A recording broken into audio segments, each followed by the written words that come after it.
I did note that, one, he notes pomegranates, which, no pomegranates! No pomegranates!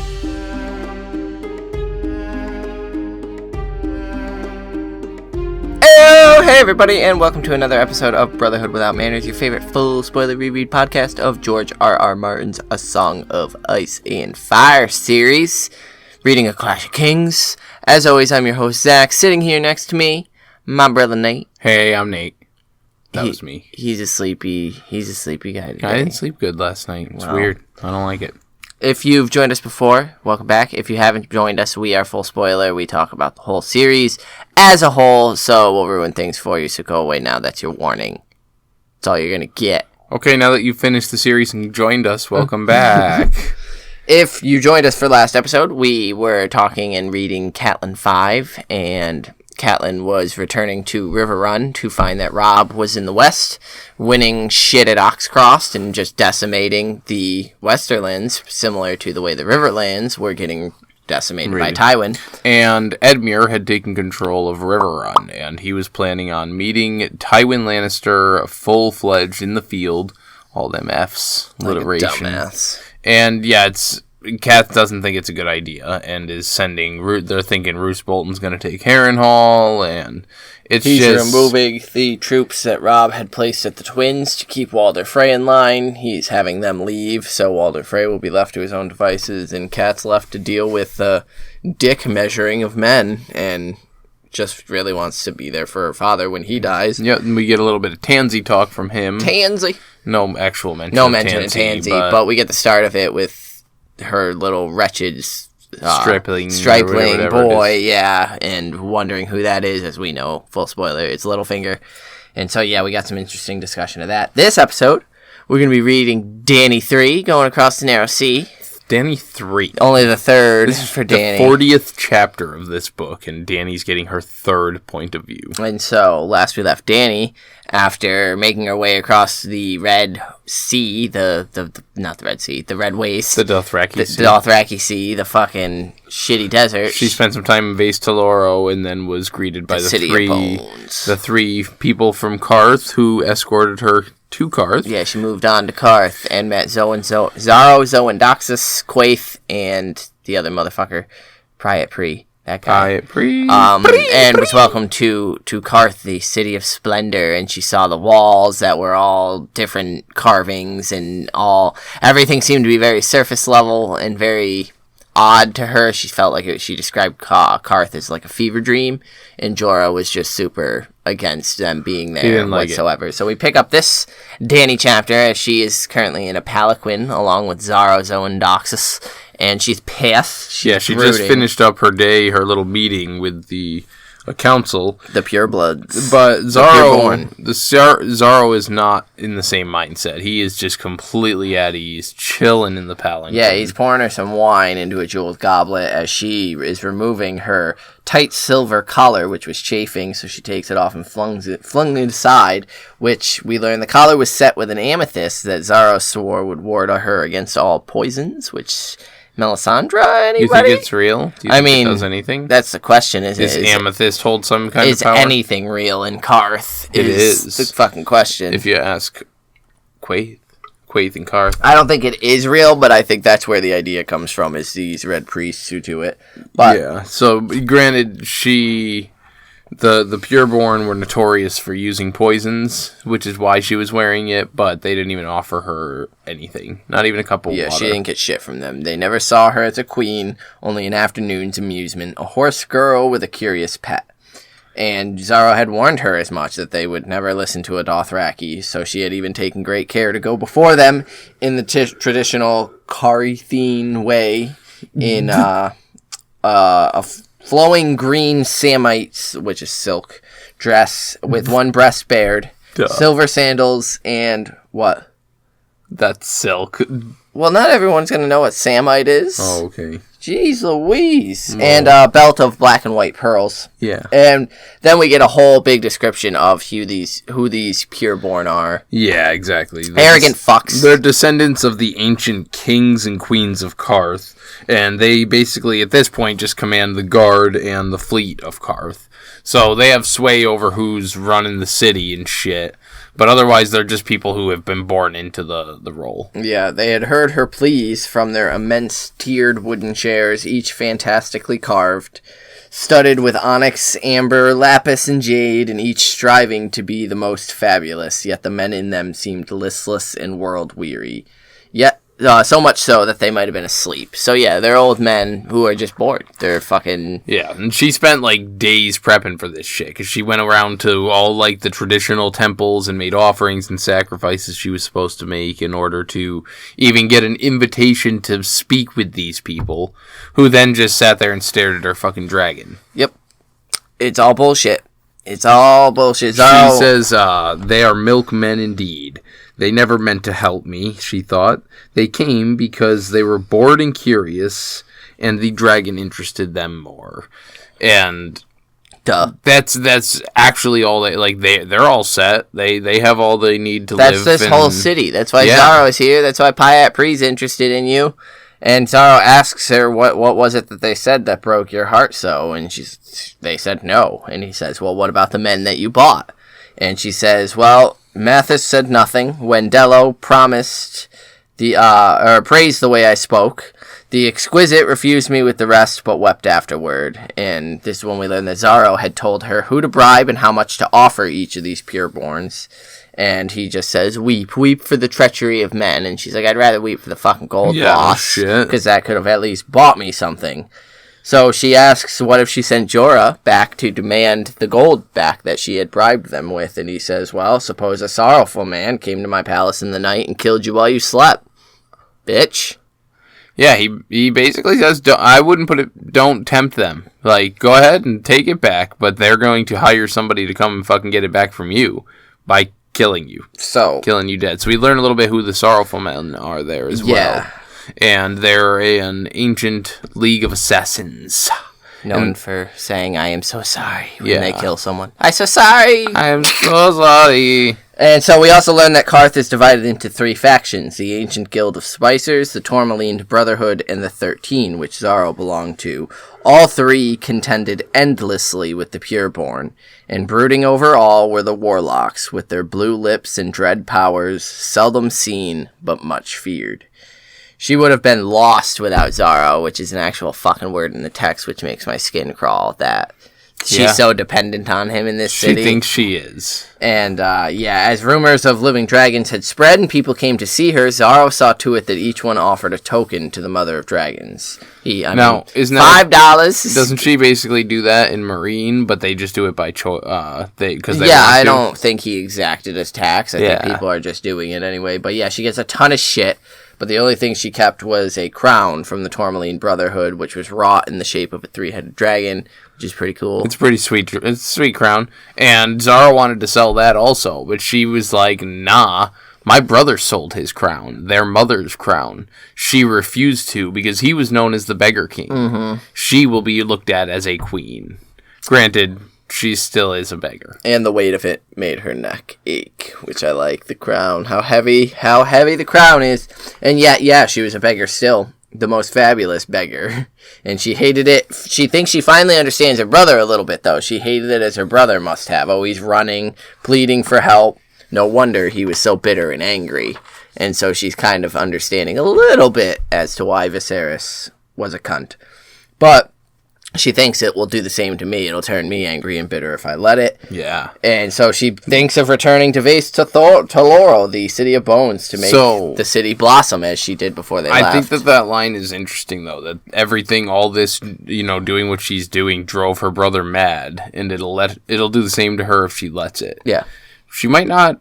Maybe she's blind to that, and that's exactly what's going to happen anyway. I mean, she needs to hold on to that going forward, and it's a question of whether or not she does. Yeah. Does she get lost in her pursuit of the Iron Throne, or is she able to maintain her vision of freeing slaves and everybody having choice in their lives? I don't think so. I don't either, but she also then thinks that she has dragons, which Viserys never did, and the dragons make all the difference. And so we get that Joko Aggo and Ricaro are riding with her in this palanquin, around her in this palanquin. Yeah, kind of guarding her, whereas Jorah was left behind, guarding the other 2 dragons that she did not take with her today. Yeah. He'd been opposed to the whole meeting with the Pureborn from the start, which isn't surprising because he's distrusted everyone in this city, which she's starting to think is actually fucking wise. And Xaro's like, well, we should just go. We can get on my pleasure barge, set out, and we'll find some of the most finest wine in the world across the Jade Sea, which supposedly ruins all other wine for you. And she's like, nah, the Arbor makes the best wine. Come with me, and you'll taste it. And she then remembers that the Lord Redwine fought for her father, and wonders if he would still fight for her. So it's... Well, she thinks that he fought for her father till the very end. Yeah, he was one of the very he last stayed ones loyal for a while. But so I don't know, man. She's Woody is the question. Like, I don't think I think Fagon would be a better. I think it depends on what she's offering him. Because Redwine isn't just going to be like, oh yeah, your father. Yeah. He's going to think about it. Like, what can she give me? But she is right that the dragons make all the difference. Like, showing up with 3 dragons is kind of a fucking sight to behold. So, Christ, it's a good question. But yeah, so she tells him, come to me with the Arbor, Xaro, and you'll have the finest vintages you've ever tasted. Only we'll need to go on a warship, not a pleasure barge. And he says, I have no warships, I've told you. Xaro Xhoan Daxos is a man of peace. Yeah, she also notices while he's sitting here proposing marriage to her that he, unlike most other men that she's seen, has no actual interest in her body whatsoever. So all of his little things that he wants in his marriage and all that is purely for the power thrust. Yeah, she had noticed Jorah straight gawking with her bared breasts, the one that, Jorah just couldn't fucking look away. God. The Jorah and Littlefinger fucking creeper club. But Xaro just didn't give a shit, and she also notes that she's noticed all the beautiful boys that flit about the palace in silks. Yeah. So, guess she's thinking Xaro plays for the other team there, and she says that all she hears in his flowery bullshit language is a no. That he's telling her no, he's not getting her to Westeros. And he tells her, let this be your kingdom, and me your king. I'll give you a throne of gold, we'll travel to Yi, sip the wine of wisdom from a dead man's skull. And she says, I mean to sail to Westeros and drink the wine of vengeance from the skull of the usurper. Which, at this point, she knows that Robert's dead. So, like, girl, yeah, what you talking about? That's weird. What you talking about? It's gonna be all gross and decayed. But it says a single perfect tear ran down the nose of Xaro Xhoan Daxos. So we forgot to mention earlier on that he mentions it's common and often that the Qarthians cry. They freely let those tears come falling down.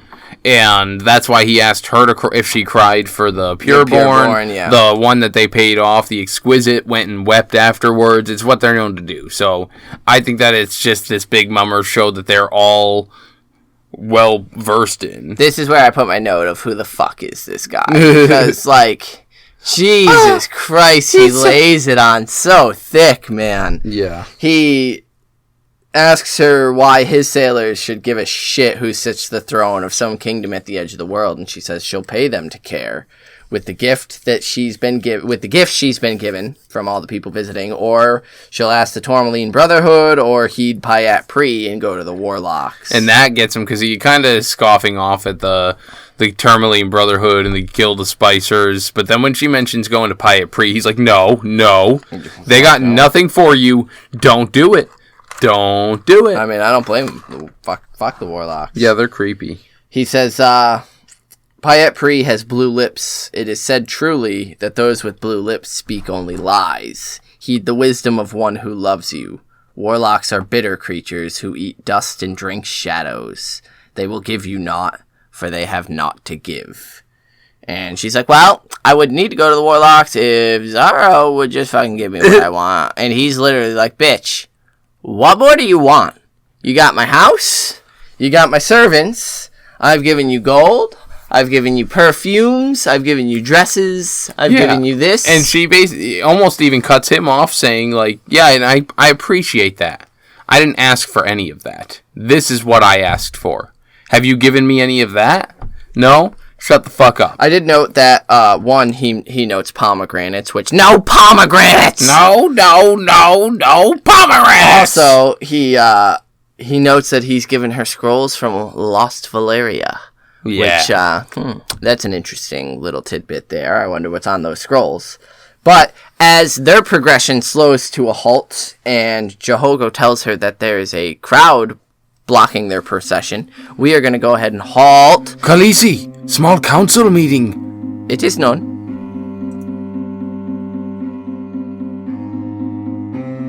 Small council time. Yeah. That's where we're at.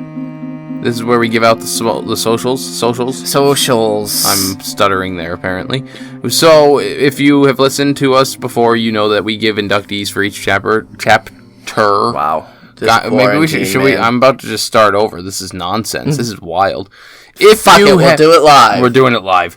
We give out the inductee to the Brotherhood at the end of each chapter. If you would like to join us, we read those out from listeners, and you can send those in to us in a variety of ways.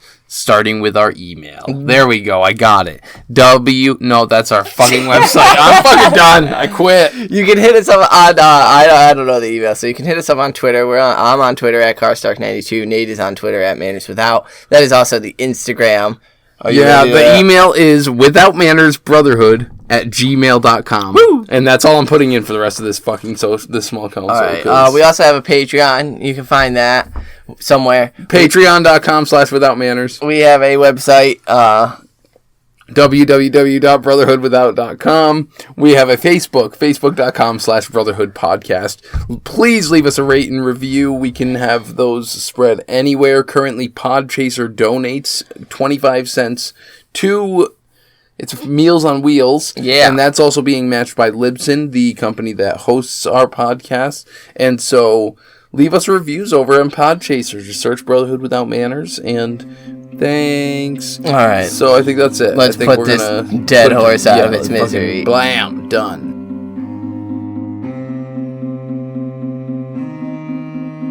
So, you know how we sometimes record small councils weeks in the past? Hopefully one isn't garbage that comes up this week and lines up with the one that, we're doing right now.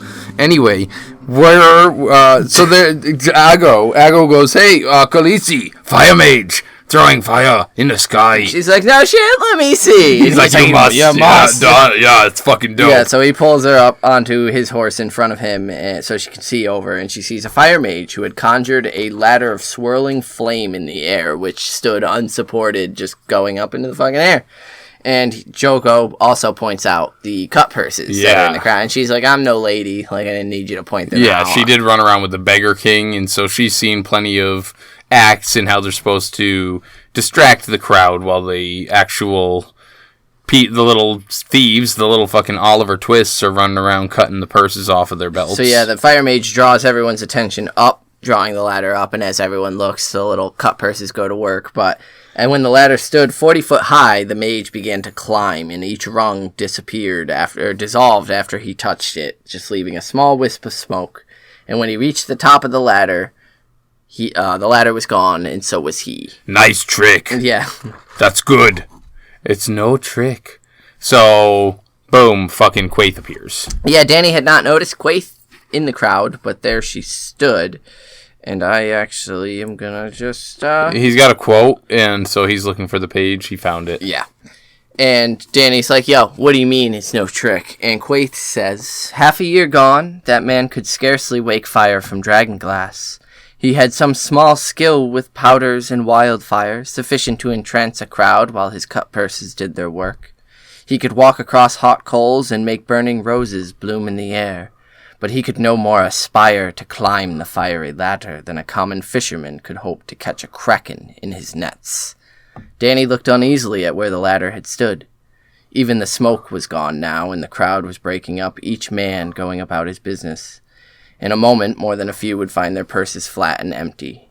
And now his powers grow, Khaleesi, and you are the cause of it.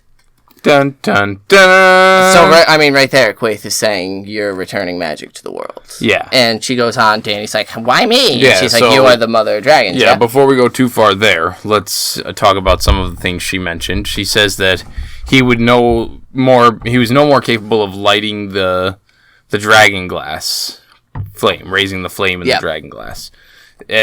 Does that mean she has knowledge of the Citadel and what they attempt to do over there? She at least has knowledge of, like, I think the glass candle bullshit, that they can be used in that way. So whether it's through the Citadel training or just her own Ashai magic, who knows? But now we also know that some of this is doubly confirmed by the Melisandre chapter we get. With the powders being used and all of a sudden this resurgence of magic, though. And so it's neat to see that she's even like, no, before all he used were just little powders and bullshit. Yeah.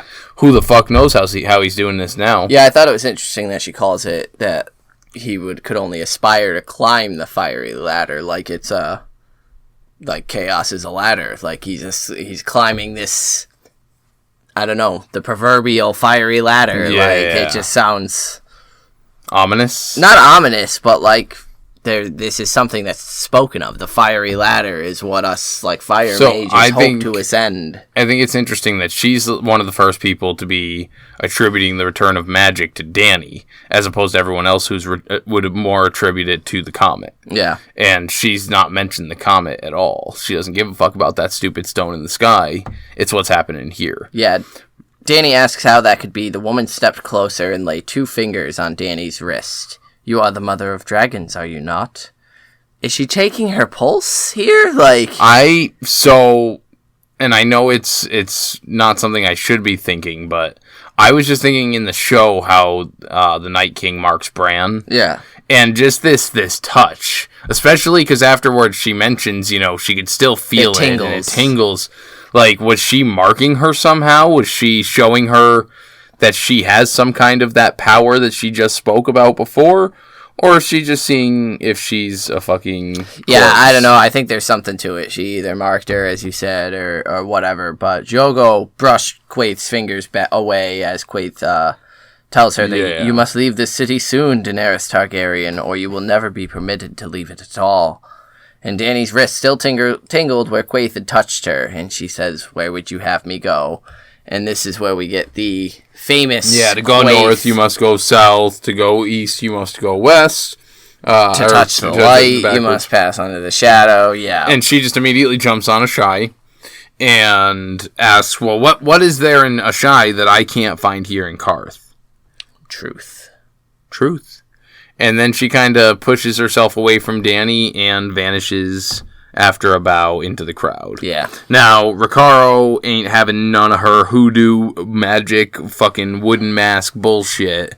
So they're like, Ashai's no good. They're the spawn of shadows. Don't listen to them fucks. She shouldn't have touched you. Fuck that shit. And Xaro, who apparently has Superman hearing, fucking witnessed the entire thing occurring, and is like, your savage has got a point. She's no good. Anything you learn in Ashai is basically the monkey's paw. It's coming laced with some bad news. There's not something... You don't just go in there and they're like, yeah, magic is back because you're a beautiful blonde who's going to live happily ever after in Westeros. So, I mean, if it's not Ashai, where do you think it is? I think it's Ashai. You do? Yeah. I mean, that's what I think. Well, you said Dany immediately jumped on Ashai. I just think it's interesting that she did this. So, like, I mean, it's the same thing that we all do. I don't think... Because maybe it's... Old Volantis there. It could be, you have to pass the shadows. I don't think and I feel like George has confirmed it, no? I don't think we're getting chapters in Ashai. It doesn't mean she won't have visited it. I think if anything, it's going to be like Glass Candle looking But no, I don't think... I would like to think it's something other than Ashai, but I really like that it's Ashai, but I just think it's interesting. I want chapters in Ashai. I want to go to Ashai, absolutely. But he pressed another cup of wine on her and just spoke of love and lust all the way back to his man. So he's just Xaroing it up. And in her chambers, Dany dons a loose robe of purple silk and feeds her dragons charred, chopped up snake, which you and I discussed it a little bit, but I drew the connection to a certain prophecy that's given at High Heart by the Ghost of High Heart, which I'll pull it up because and so to discuss it real fast, just so that everyone understands, we understand, it typically is known to be Sansa. It's pretty much all but confirmed that this prophecy is about Sansa, but it's just neat to be able to tie it elsewhere. The imagery here, seemed very, and so this is from the Ghost at High Heart to Beric Dondarrion, Lem, and Thoros of Myr, with Arya overhearing. I dreamt of a maid at a feast with purple serpents in her hair, venom dripping from their fangs, and later I dreamt that maid again, slaying a savage giant in a castle built of snow. And so just with the purple silk robe, and the snakes that she specifically at a is feast, and it's neat, interesting. And Dany is young enough to be seen, maybe misinterpreted as a maid. If you'd look at her the first time, you would assume that she's young and probably and it's also just good writing on George's part to offer up multiple options so that those prophecies are that much foggier to interpret. Exactly. But again, we understand that it's mainly about the purple wedding. Yeah. But Dany realizes how quick her dragons are growing. They're already twice the size they were in Vase to Loho, but it still would be years before they're big enough to go to war. Yeah. She can't even 5-year gap. Well, that's no. And they must be trained so that they don't burn down her kingdom. So what she's saying, and then she goes on to say, but for all the dragon blood in her, she has no fucking clue how to begin doing that. So, but if they are trained well, then that means if they lay waste to the kingdom, it's not just randomly because these dragons. Right. It means who... What she's saying here is that she has no idea how to train her dragon. You are 100% correct. She does not know how to train her dragon. So Jorah came to her as the sun set, and she bids him come in, join her, and give counsel. And he tells her that you'll get no help in this fucking city. Training your dragon either. Or training your dragon. Fuck. And they speak of Xaro, and Jorah says that he sees only dragons, as he had failed to mention that the Qartheen have a tradition of when a couple marries that they each get to keep all their shit. That's true, but each one gets to pick one gift of the other one's worldly possessions, and it cannot be denied. And he goes on to say that with one dragon, Xaro would rule this city, but one ship isn't going to do fuck all for our cause. And that's Jorah's right. That's the gist of it. That's what Xaro wants. Well, again, because we mentioned, and she's already picked up on the fact that he doesn't have any kind of physical desire for her whatsoever. Regardless of how beautiful he thinks she is, or says she is, he doesn't give a fuck about that. He wants to marry her so that he can take claim to one of the dragons, because that's all he fucking needs. That's all anybody would need, other than her. Dany reflects on the faithlessness of men, it says, and then tells Jorah of her meeting with Qarth. And Jorah's like, yeah, I'd be glad to be done with this city, but not to Ashai. We should be heading east. And Dany's like, if we go any fucking further, I'm never going to make it back to Westeros. The fuck? Yeah, and he's like, but where would you go? The free cities? Illyrio Mopatas? Who the fuck even is that guy? Come on now. And Jorah again nails it, saying that Illyrio would sell her if the gold was sufficient. He did. Because she tries to argue. She's like, no, I lived there for 6 months. He's like, no, he would if he had the opportunity. He did. To Drogo, remember? And she's like, oh, right. And Jorah then says, Illyrio believes in no cause but Illyrio. I mean, he might believe in the Blackfire cause. He might believe in something. Yeah, and she mentions the eggs, and again, he's like, yeah, but Illyrio would not have given those to you had he known. He sat on them himself. Which then she realizes how hilarious that is, and that kind of breaks their little argument. Yeah. And then Jorah just says, even if Illyrio is the friend you believe he is, he alone will not put you on the throne. And Dany says, well, that's why I have richer. She believes that Xaro is actually richer than Illyrio. Yeah. And that's not the case whatsoever. No. That's completely bullshit. But it's funny as hell that she thinks she believes Xaro actually is more wealthy. And he tells her, nothing knits a broken realm quite like an invading army on its soil. You going to Westeros this just soon. on sellswords is not going to work. You Yeah. need to build up some fucking alliances, work with some people. You're a stranger, meaning to land with an army who cannot speak the common tongue. The lords of Westeros do not know you and have no reason to love you, but all reason to fear you. You must win at least a few before you sail. And she's like, how the fuck am I supposed to do that if you're having us go east? And he's like, I don't know. I'm just kind of winging it here, yo. I'm But just going for it. The longer you're in one place, the more danger you're in. They sent men to kill you when they learned of your child. What do you think they will do when they learn of your dragons? And she's like, oh, yeah, fuck. Well, that can't happen. Yeah, so she kind of realizes she needs to try the last avenue since nothing else is getting her any effort. And She thinks to the comet, though. The comet led me here for a reason, but clearly it's not fucking ships or soldiers. What else is there? So, yeah. Visions, I guess. So, yeah, she tells Jorah that on the morrow, you must go to Pyat Pree. Pyat Pree! Pree! Toka Pree! Yeah, so Jorah's going to be visiting the Warlocks, which is going to lead to some House of the Undying, which is going to lead to some crazy, trippy visions. Lots of trippy new visions. And I believe her next chapter is actually the kidnapping of her dragons. I think so. And so, yeah, lots of Dany doing. This one's pretty straightforward. It's a lot of Xaro fucking postulating himself and just wanting her. But it's kind of flaunting that bullshit, and so it's everything about this city is bullshit. It's neat, again, as a rereader, it's fun to see how fucking thick he's laying everything on. Just so much so. And it's just for her in the hopes that she'll be dumb enough to fall for it. And she's close. He's got her bait, line, and sinker. Like, it's about to be bad for her. I mean, she believes everything else he's saying. Nothing about the marriage, but the fact that he's rich, the illusion of...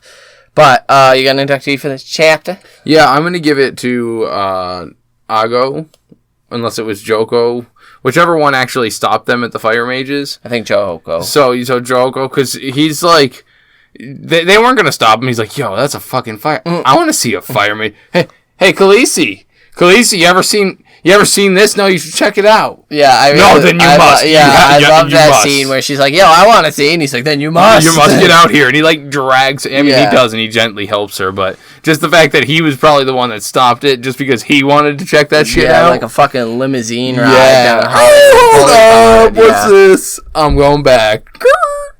So, yeah. I dig it. Mine's gonna be Illyrio because of his mention in here and the dragon eggs, and I think Jorah really short sells them in this one. I don't think he's as big a friend to Dany as Dany would hope, but the dragon eggs, I feel like, he may be a little more wizened to that, or not, but the fact that she believes Xaro is richer, it's just an interesting little dynamic here. But Illyrio for that mention. So. Illyrio, word. I like Illyrio. I just wanted to leave an awkward silence there for no apparent reason. So we also got an inductee from... Inductee? An inductee, not an unductee. You know him as our favorite French fry, Julian.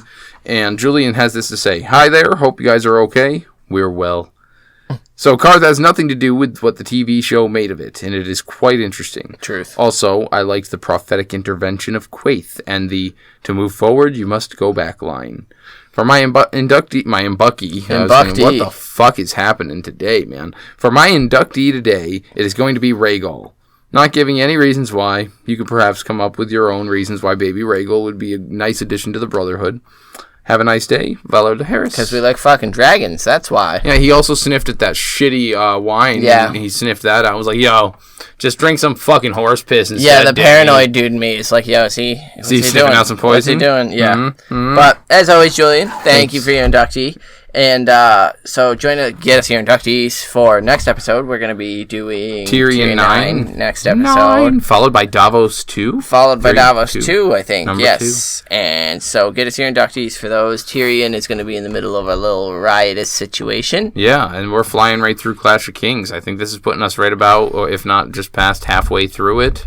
And so we're moving right along. Indubitably. But, until Tyrion 9, we'll catch you on the next one. Follow to Harris. Peace.